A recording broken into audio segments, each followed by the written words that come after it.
Hi, this is Toni Kaufmann. I'm your local real estate expert, and I'm so happy that you are continuing on in this series of how to buy a house. So we talked about the 6 steps prior to this. Get a realtor, look online, get a realtor, get a mortgage company. Then you need to get a home inspector and all the different phases of home inspection, and you need to get an appraiser and what that entails. The next step is talking to the town about your house. So the town sometimes has a mountain of information that even the current homeowner doesn't have. It's pretty impressive. So I always suggest that my clients fill out an OPRA form, OPRA for short, and it's just the open records, the way that we access the records that are available to the public. So you go to the town, or you can actually go to most town websites and download the form and then ask these questions. And there's a lot of them. I ask for the property tax card. And when I ask for that tax card, the reason I'm asking for it is because I want to know if the town knows about all the bathrooms and all the bedrooms and all the rooms that are in this house. So I want to see what they're selling in comparison to what the town knows about, to find out if maybe some illegal work was done. So I ask for that. I ask for a history of the permits. So let's say that a homeowner is saying that they have a new hot water heater, and you go to the town and you realize that they didn't get it permitted. Well, are you going to ask to get permitted? Probably not in this market, but maybe in another market.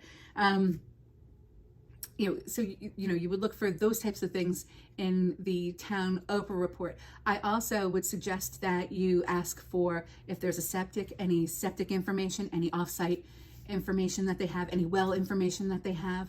I also suggest that that takes up to 10 days, by the way, so get it in there as soon as you can. I also suggest that my clients go to the New Jersey State Police site and look for Megan's Law information, so that you can be sure to know what's going on in the neighborhood.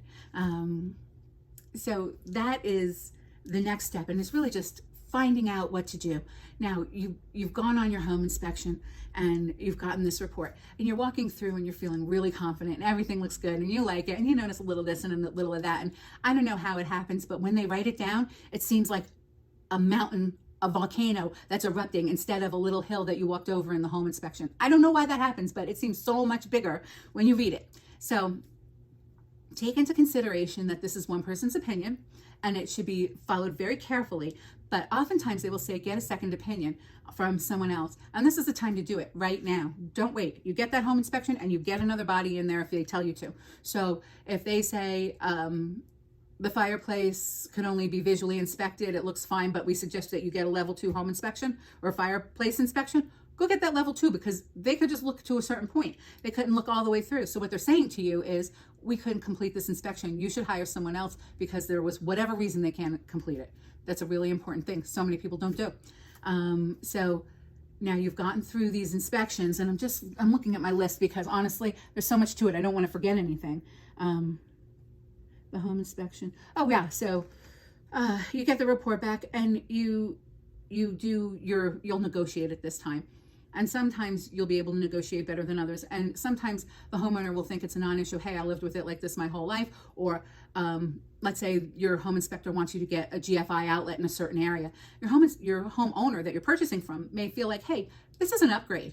I'm not going to upgrade the house to today's building code standards. I bought the house like this, I'm selling the house like this. And that is a reasonable response, believe it or not. It doesn't feel like it's reasonable to the buyers many times.